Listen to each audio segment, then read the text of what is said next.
ለእግዚአብሔር ፈቃድ መኖር ማለት እግዚአብሔር የኛን ጥያቄ እየመለሰልን መኖር ማለት አይደለም።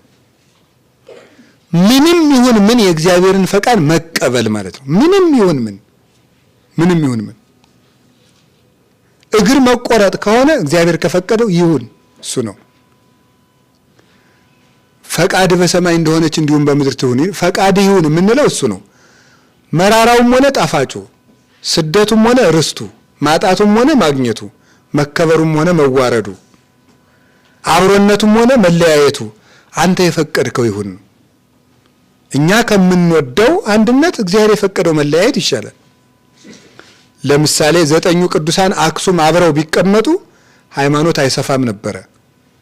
ስለዚህ እግዚአብሔር ሃይማኖት እንዲስፋፋና ገዳማዊ ሕይወት እንዲስፋፋ 9 ቅዱሳን እንዲለያዩ አደረጋቸው። አንዱ ወደ ደብረ ዳሞ፣ አንዱ ወደ አንዱ ተለያዩ። አባ ጰንጠሌዎን በአክሱም ዙሪያ ቀሩ፣ አቡነ አረጋዊ ወደ ደብረ ዳሞ ሄዱ። 9ኙን ቅዱሳን ሰውኛውን ስደተኛ ስለሆኑ ባይሆን እንዲደጋገፉ እንደው አብረው ቢቆዩ ይሻላል።